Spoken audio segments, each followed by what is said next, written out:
Hi, everybody. I'm an alcoholic and my name's Lara.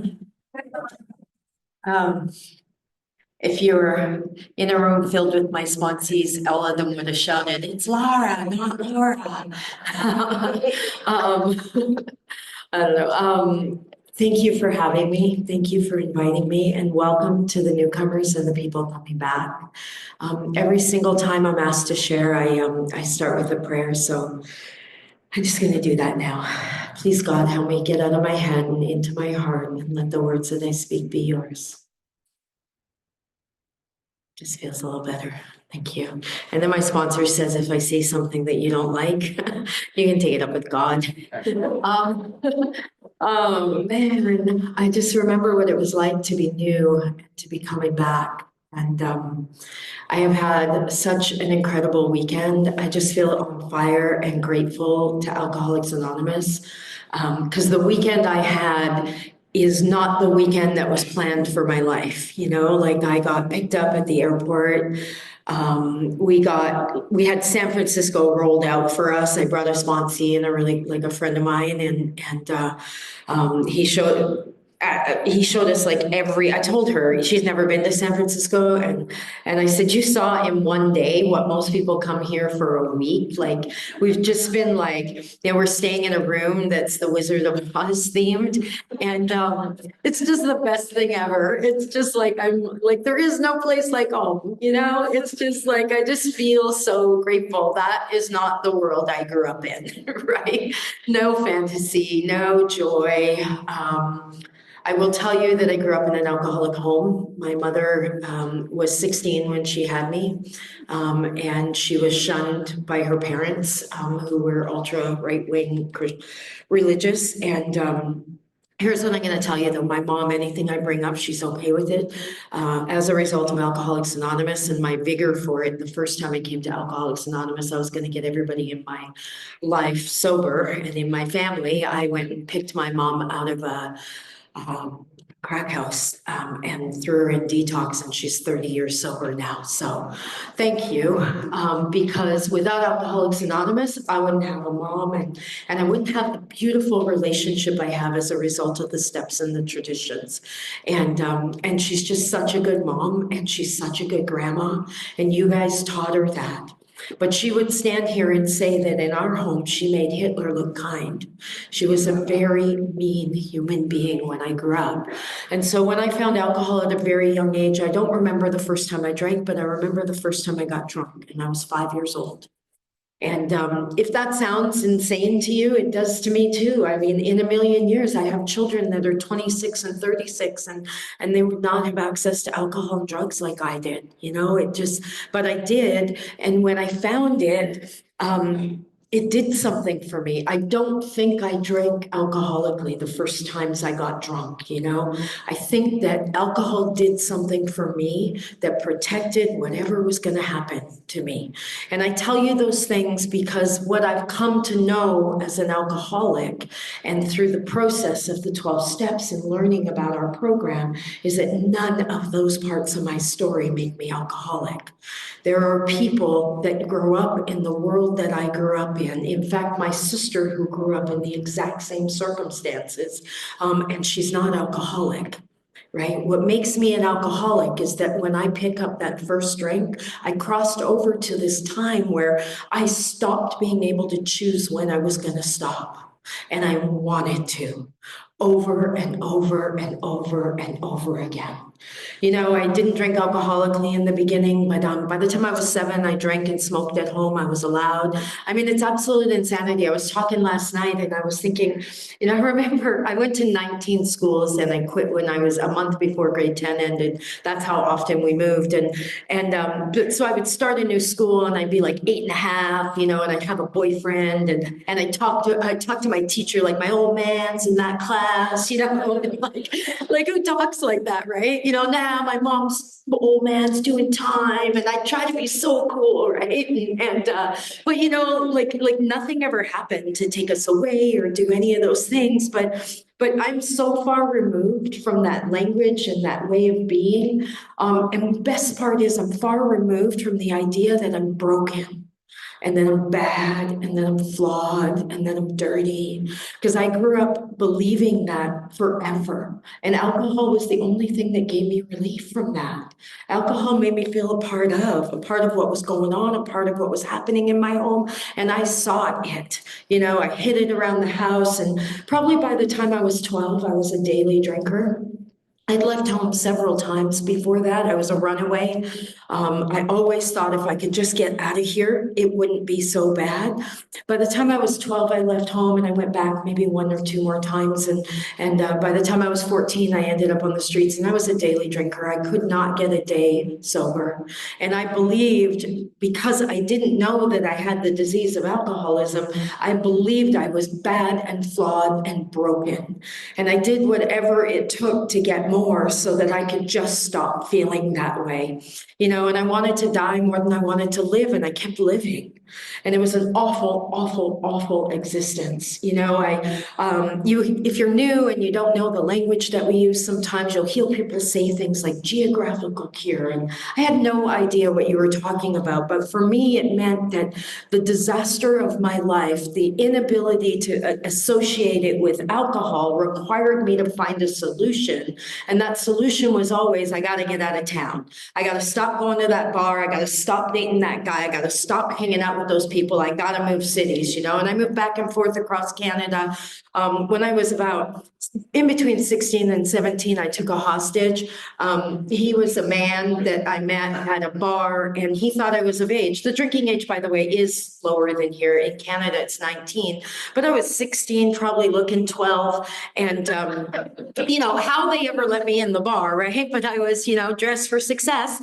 And, and somebody dared me to take him home, and I was in just enough of a groove with alcohol that was exactly my plan. And the poor guy didn't know what hit him. He ended up asking me to marry him. That's where the hostage taking started. You know, I am this self-centered. I'm insecure and I'm messed up and I react to my feelings, and alcohol takes that away. And I don't tell him the truth, even though we're supposed to get married. And I think I have a master plan. We'll get married on my 18th birthday. That way, nobody ever has to be the wiser, right? Like I'm a liar, I'm a manipulator, I'm a cheat. Without the tools that Alcoholics Anonymous have taught me and the spiritual principles, I didn't even know they existed. This was how I was forever. Right. And this is how I was going to end up. But unfortunately, I don't know what it's like in Canada or in the States, but in Canada, you have to get your marriage license 3 days before you're going to get married. And so I had to go track down my family. I had to get signatures. I had to come clean. And he wanted to marry me still. And to this day, like, he was such a good man. And he did not know what hit him, because the party would end, or so he thought, and he would go home because he needed to get up tomorrow to work. And I had just gotten started. I'd just gotten started with his buddies. I'd just gotten started with our people. I'd just gotten started, you know, and I didn't stop until alcohol told me to stop, right? I didn't stop because I wanted to. I didn't stop because I had a baby. I didn't stop because I had a husband. I didn't stop because really inside I was desperate to be different and to be good and to be good at this life. I couldn't stop. And without Alcoholics Anonymous, I had no idea that there was a solution to that.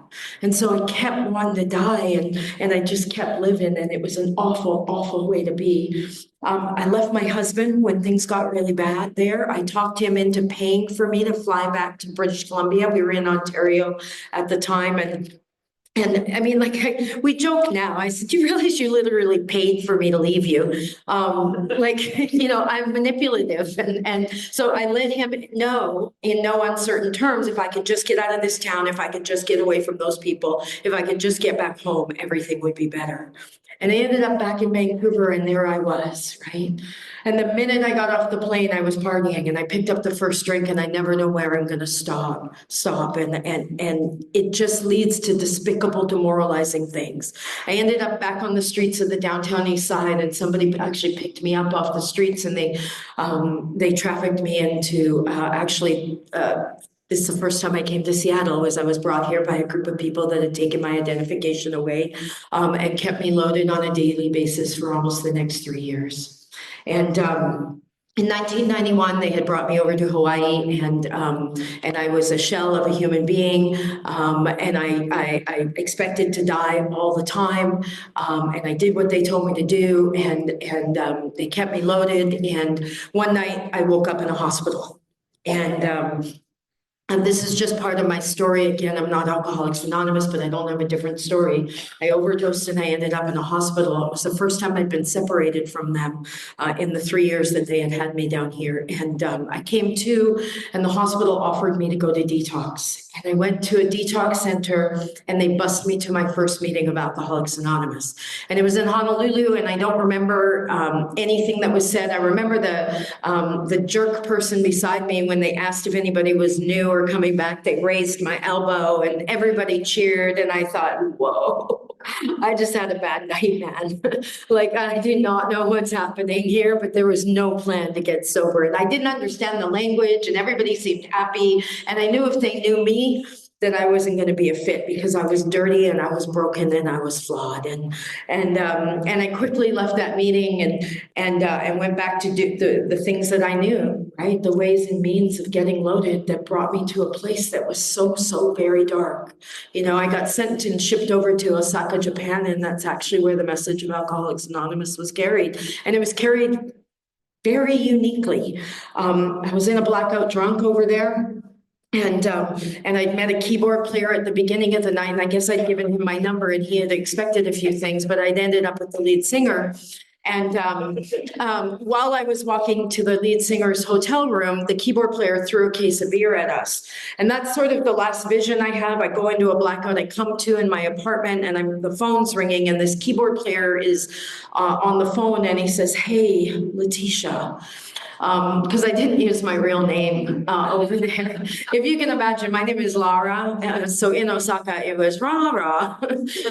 So Ratisha was my name. And so I came to, and there's this guy, and he says, you know, I'm at the airport, we're heading back to LA, but what I did last night is not acceptable, and I need to make an amend to you. And you got to remember, I'm coming out of a blackout. I'm like, what is happening? Who is this guy? I'm trying to remember. And he says a couple of key things. I belong to a fellowship, and my behavior was unacceptable.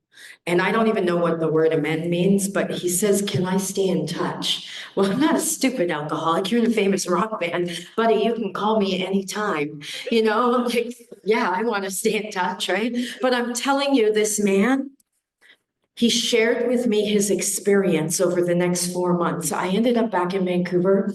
And I ended up back on the streets, and I picked up ways and means of doing things that landed me 60 pounds lighter. I couldn't draw a sober breath. I was literally 60 pounds lighter than I am today. And I had scabs all over my body. I would do anything for another drink. And this guy was the only guy's phone number that I answered. And he did this magical thing that we teach in Alcoholics Anonymous. He shared his experience, strength, and hope with me. And I didn't know he was doing that. I wouldn't tell him what I was doing, but he knew what was going on. He was speaking my language. He was telling me things that he had done and where he had ended up and how he felt and the choices he made. And I don't know, like, about you, but I had never heard anybody admit these things out loud. And it was my story. And it was exactly me. And I got the courage to tell him what was really going on.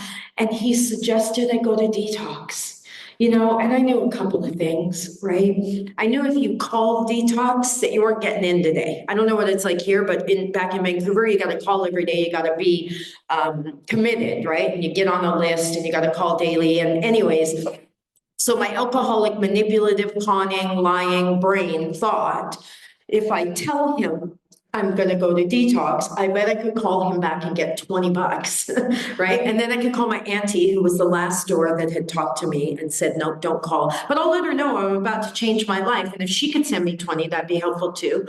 And I could call my sister too. And pretty soon I'd have 60 bucks. And then life would be different. And I mean, I'll go to detox at some point. I remember consciously, all of a sudden, I got it together. I got a plan. I'm manipulating 101. And, you know, and this was my plan. And I called detox. It was called Pender Detox. It was 1993. It no longer exists, but they said, and this is the only time this has ever happened in my experience with any of the women I get the privilege of working with, they said, be here in an hour. Well, that didn't work for me. I was busy, right? You know, I'd been awake for 9 days. I couldn't draw a sober breath. I was absolutely terrified, but now I was busy. But I had explained to my auntie that I wasn't going to be able to go today. It was just inconvenient, right? But if she could still give me the $20, and she showed up at the door of the place that I was at, and she says it was just heartbreaking. She said she walked over to me and I've been sitting on the stairwell and she grabbed me and bundled me up and she took me to detox. And I don't know about you, but like, I just hadn't been in a clean bed for so long. And I just always felt dirty and broken and bad. And I went into that detox. And back in those days, they didn't like, I don't know, there was no door number 2. I don't know what it's like here, but there's often door number 2 for some people now. If you want to get sober, here is something to help with that. That is not my experience of detox. I went to detox and I shook and I shivered and I saw things and it was absolutely awful. And I have never forgot that detox. It was absolutely awful. And members of Alcoholics Anonymous brought a meeting in.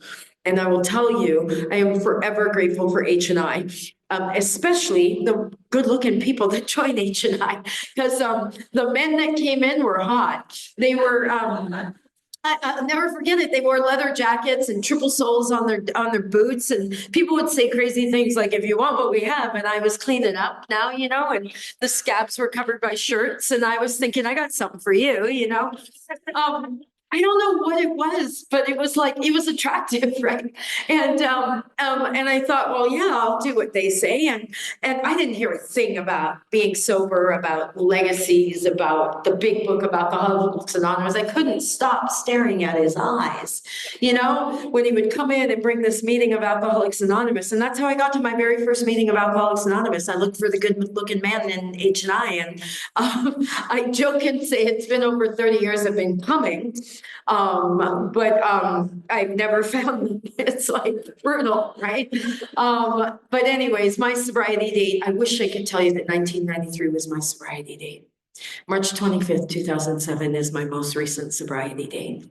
But in 1993, I got sober, and you guys, you know, in detox, not Alcoholics Anonymous, but they told me to go somewhere that was safe, that I could get some sober days back to back. And I went to a sober living facility, and it's not Alcoholics Anonymous, but they introduced me to a 12-step meetings. And, you know, they suggested that I go to a treatment center. Again, it's not Alcoholics Anonymous, but I went to a co-ed one because that works best for me. And I did what every broken, wounded young woman in their first 30 days of Alcoholics Anonymous without a God of your understanding or a service position does, you know.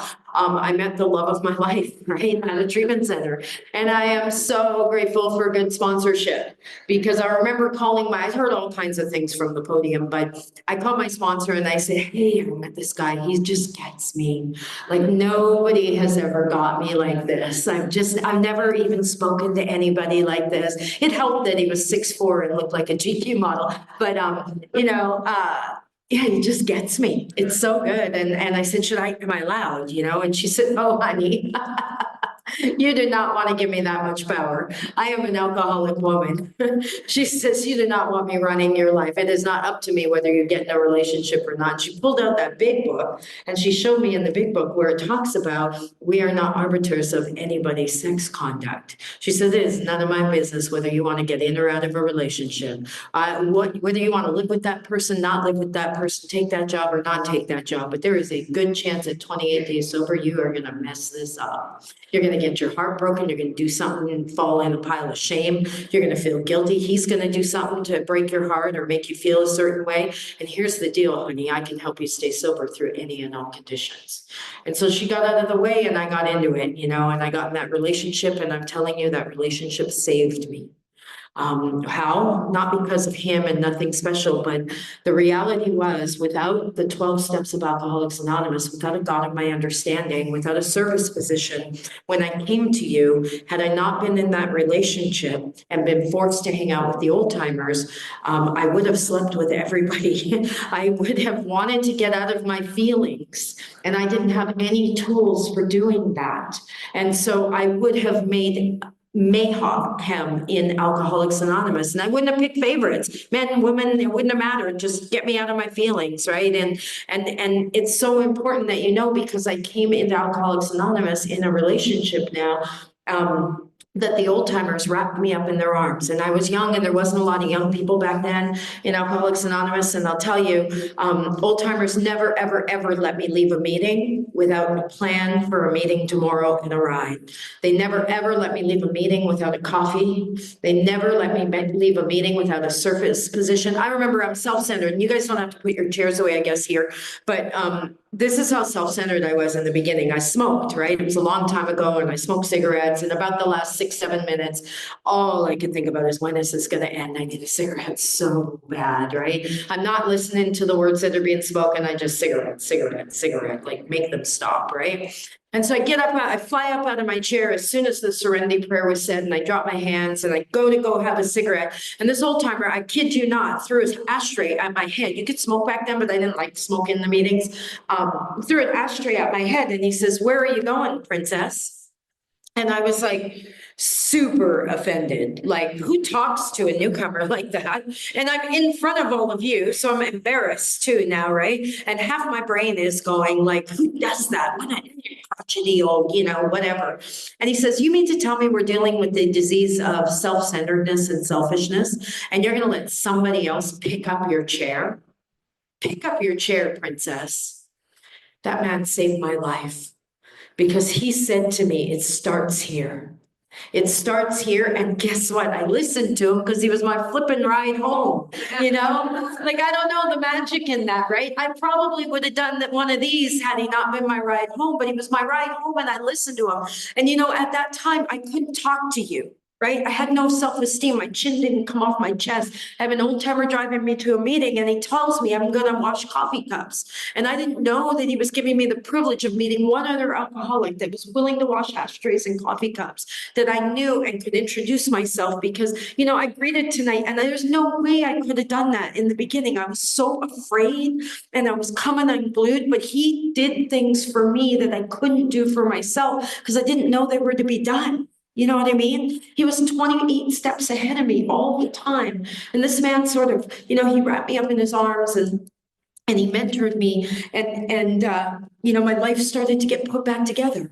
I joined a home group and I got voluntold to be the secretary. And when I asked how long, all the old timers looked at me and said, "For as long as we tell you." Like, there was no terms, there was no, I was just doing whatever they said I needed to do. And I got busy in Alcoholics Anonymous, and it was, they told me, "Get a big book." We're not, Newton Bill, who was my old timer, and he passed away 66 years sober.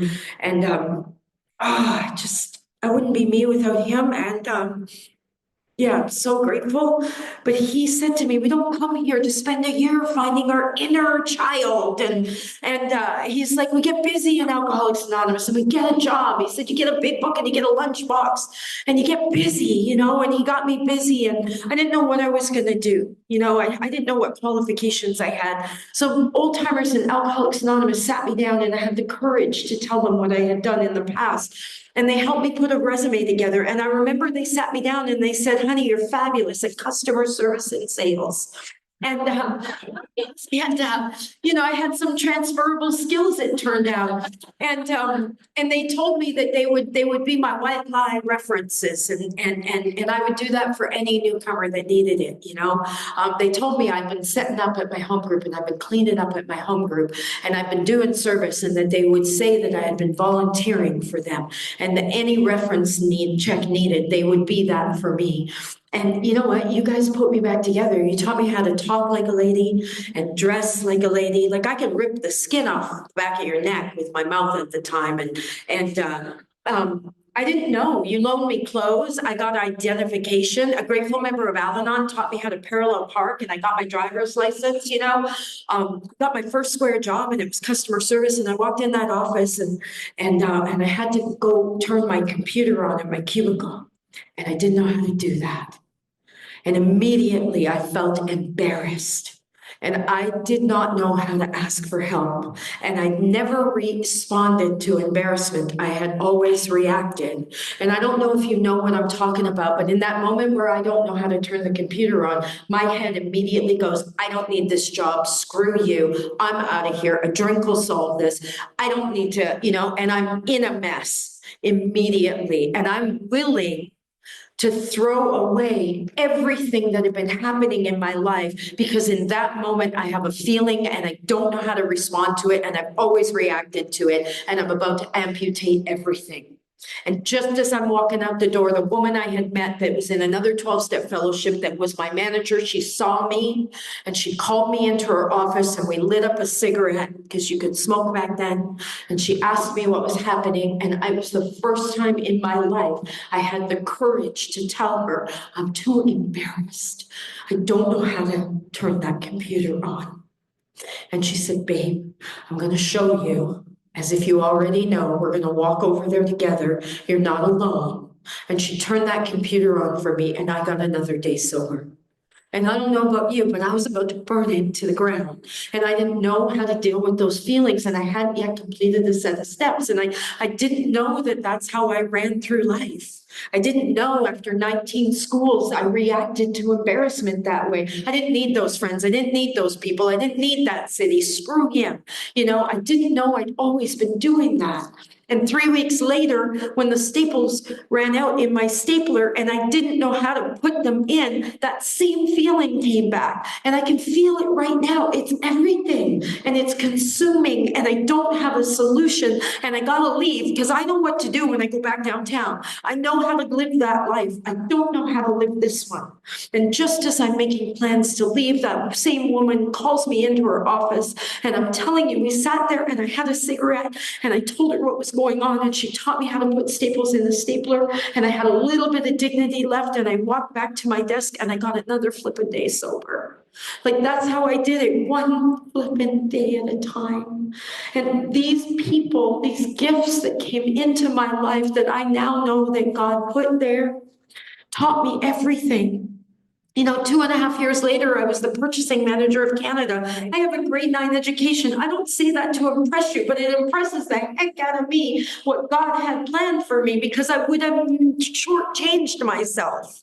So now I'm the purchasing manager of Canada. I leave that relationship about 3.5 years of sobriety. I moved cities. I've got my license. I've got a roommate. I'm back in Vancouver, and I don't know, like, I met a guy, right? And he's not an Alcoholics Anonymous, and he doesn't like you at all.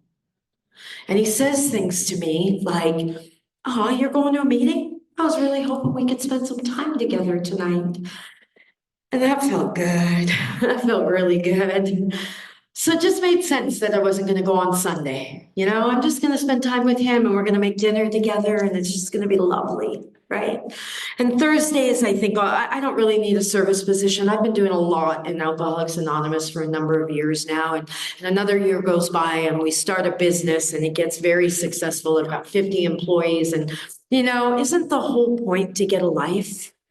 Like, you don't want to get addicted to those meetings, right? And I'll tell you what happens for me when I separate myself from meetings. When I don't come to meetings to find out what happens to people that don't come to meetings, I start believing my own BS. And so when my head says things like, if you'd grown up the way that I grew up, you would have drank the way that I drank, I'm probably not even alcoholic. In fact, I was so young, I don't think I'd ever do that. I am an employer now. I'm an entrepreneur. I have employees. I have a beautiful home in the hills. I've got a nanny, a housekeeper, a pool. I would never drink like that again. And I've got none of you around to remind me that I have the disease of alcoholism. I think I'm in the driver's seat again. And I separated myself after many years of sobriety from Alcoholics Anonymous for 2.5 years before I picked up that first drink. And nothing bad happened. Like, it was just another day. The market closed. Everybody went to the lounge. Normally, I didn't order a drink. That day, I ordered a martini. Everybody kind of tossed their head like that. I was like, yeah, I want a drink. And it just seemed normal. And I didn't drink alcoholically that very first day, which was awful for me because it fed the denial that I had control. I said, see, mind, Lara, self, right? I'm not alcoholic. I must not be alcoholic. And Oh gosh, I was throwing cocktail parties on Tuesdays so that I could drink pretty soon. I was collecting wine and had a wine cellar, and I thought that made me not alcoholic. But pretty soon, like I said, I'm having cocktail parties on Tuesdays so I can find people to drink like I want to drink and like I need to drink because I cannot stop drinking. In 4.5 years, I lost everything. I lost my partnership in the business, which was justified. I lost that relationship, thank God. I had my vehicle had been repossessed. There was an eviction notice on my door. I had nothing left to sell. I would do despicable, demoralizing things, and I could not draw a sober breath. I would crawl into my child's bedroom while she slept and steal money from her piggy bank to get more.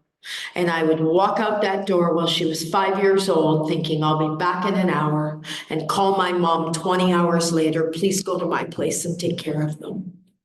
I am that kind of drunk. It talks about me in the big book of Alcoholics Anonymous and Bill's story. And I will tell you that I was terrified to come back to you because I had an ego that wouldn't have fit in this room. So I would drink and I would feel remorse, and then I would justify and rationalize why I couldn't come back, and I would separate myself from you. And that man that died at 66 years sober over the 4.5 years that I was drinking, he never, ever, ever gave up on me. He never once shamed me. He never made me feel guilty. He called me over and over again every few months. He never said words like, you should get back to a meeting. What are you doing with your life? When are you going to come back? Because had he said any of those things, I would not have answered his call. He said, babe, I'm just calling to tell you I'm thinking of you.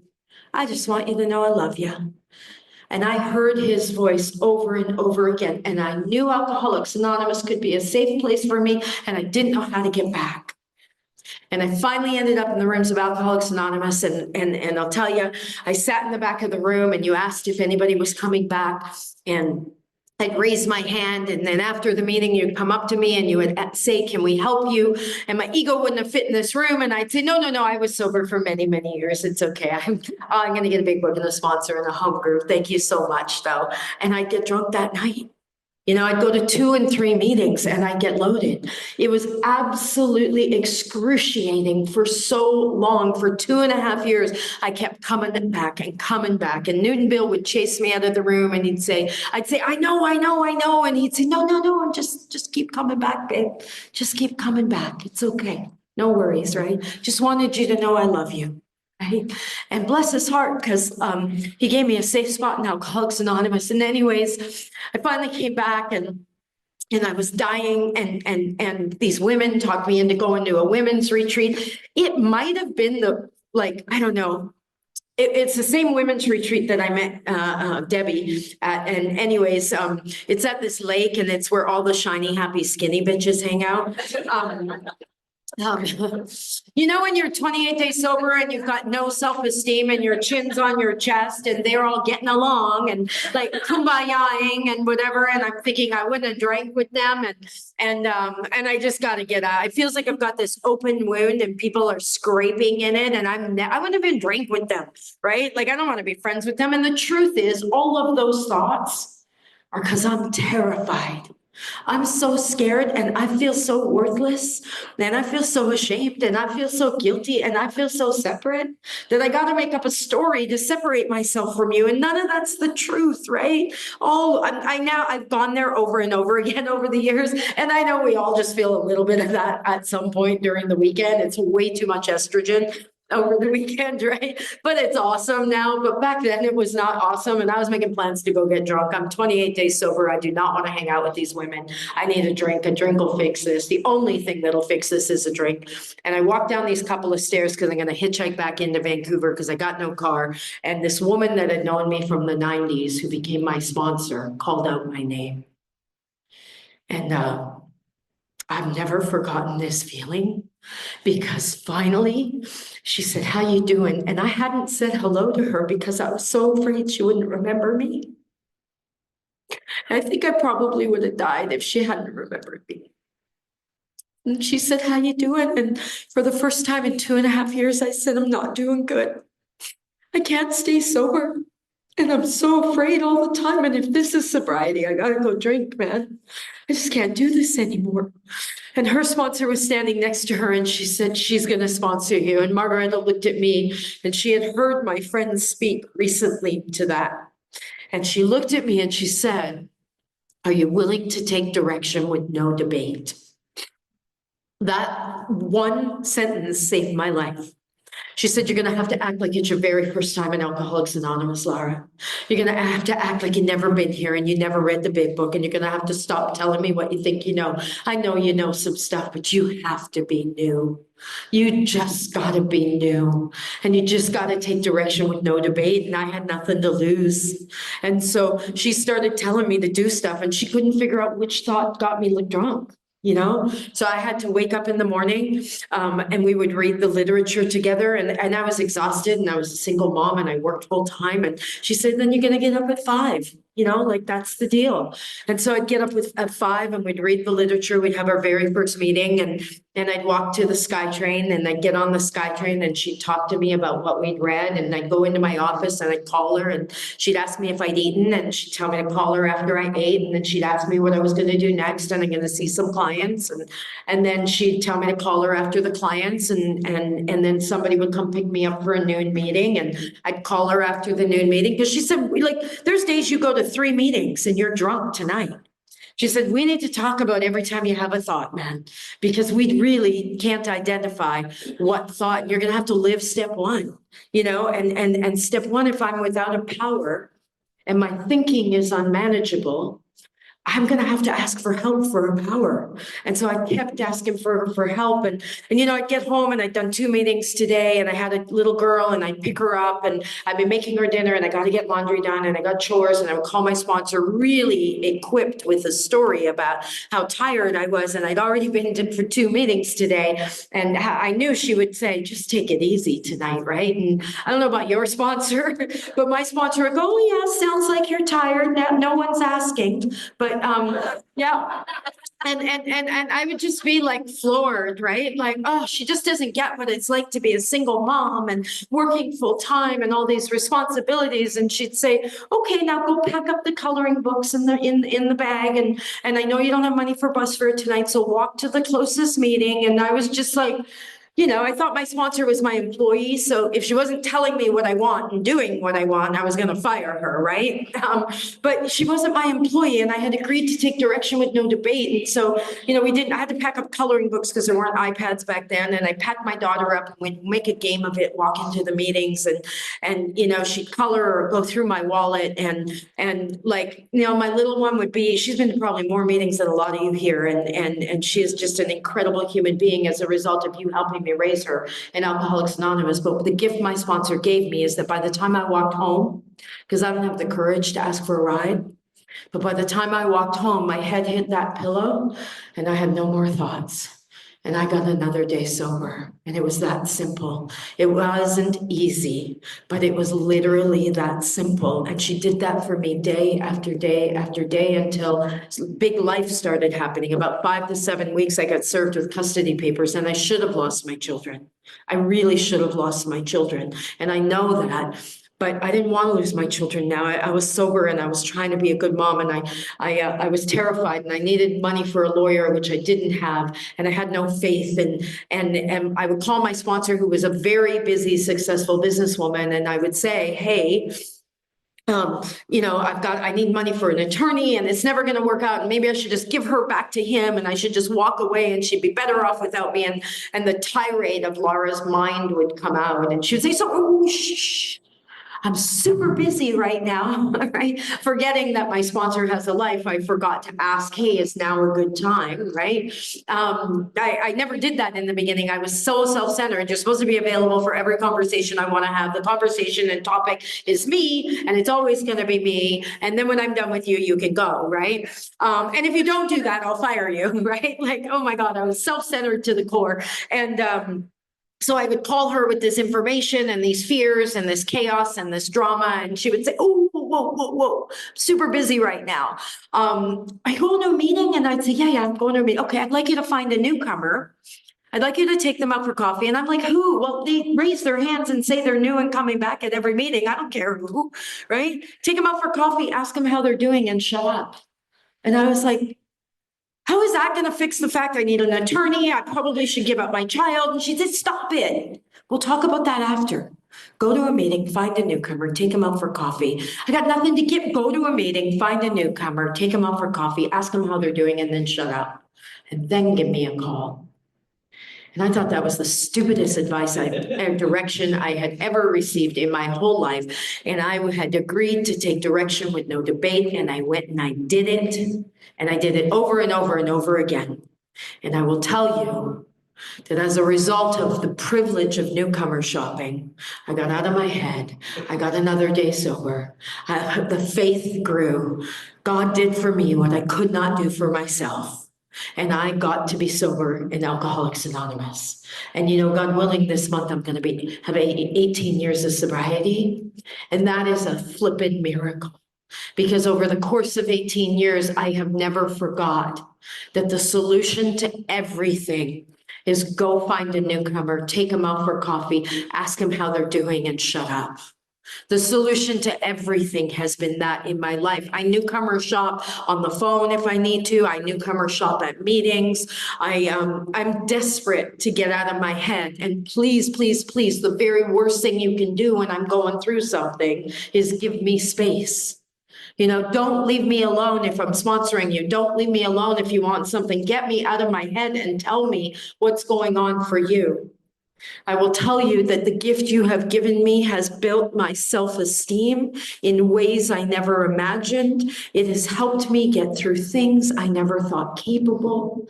I have a God of my understanding that I lost 7 years ago. And I'm going to end with this story because I know I have 5 minutes left, but through the course of action, through working with others, through taking newcomers and having home group service positions, you guys put me back together in a way that I never look in the mirror and think, you junkie whore. And I don't say that lightly because I looked in the mirror and thought of me like that every moment of my childhood. And I don't think that anymore and I don't feel that. But as a result of my history, well, I've done a million things I'm not proud of, nothing I'm ashamed of anymore. So I can stand up here and I can share my history, or one-on-one, I can get into the intimate details and I can help newcomers feel like it's going to be okay and maybe offer a little bit of hope. But I found a God of my understanding, and 7 years ago, my daughter went into labor and she gave birth to her first baby, and because of hospital error, that baby died 11 and a half hours later. He was 100% healthy baby. She was 100% healthy daughter. And in that moment, my version of a higher power exploded. I had no belief. I didn't know how to be a sober grandma in Alcoholics Anonymous with a dead grandbaby. I didn't believe anything. I had this foreign, empty feeling that had been filled with the God of my understanding for many years. I didn't know how to put my baby back together. I didn't know how to tell her it's going to be okay because I didn't know if it was going to be okay, And I wanted to get loaded so bad. I just wanted to walk away because none of it made sense anymore. And I thank God for the fellowship of Alcoholics Anonymous, because the fellowship, I don't even know, in a whiteout, I walked out into my car when it was finally time to leave, and you got to leave this baby on the bed, and he's wrapped up and he's dying, and it makes no sense. And I ended up on the phone with my sponsor because it was a habit. And I heard her voice and I don't remember calling her. And she said, I'm sending people right now. And they came with me to my home and you helped me get another day sober. And you stayed with me until I could do that alone. And my sponsor reminded me that it was through the process of the 12 steps of Alcoholics Anonymous that I connected with a higher power, and it could be a God of my understanding, and it didn't have to be the God I'd had last week. And it didn't have to be a brand new experience in Alcoholics Anonymous. And that was my experience. And I thank God that you held me up while I was falling apart. And you held me up and I didn't have to drink again. And today I can tell you I have 2 new grandbabies that are 3 and 5 years old, and they mean everything to me. And bad things happen to good people, and the God of my understanding didn't cause that. It's just life. And it isn't a fun or a good experience, and God didn't need another angel, but you can get through any and all conditions sober. And I promise you, if you need help, I'm here to help you. I want to tell you that I am forever grateful to Alcoholics Anonymous for helping me stay sober and helping me be a sober member of Alcoholics Anonymous. And I'm absolutely humbled to be asked to speak and share with you. I'm forever grateful that I was invited. It still blows my mind that I get invited, but thank you from the bottom of my heart for having me.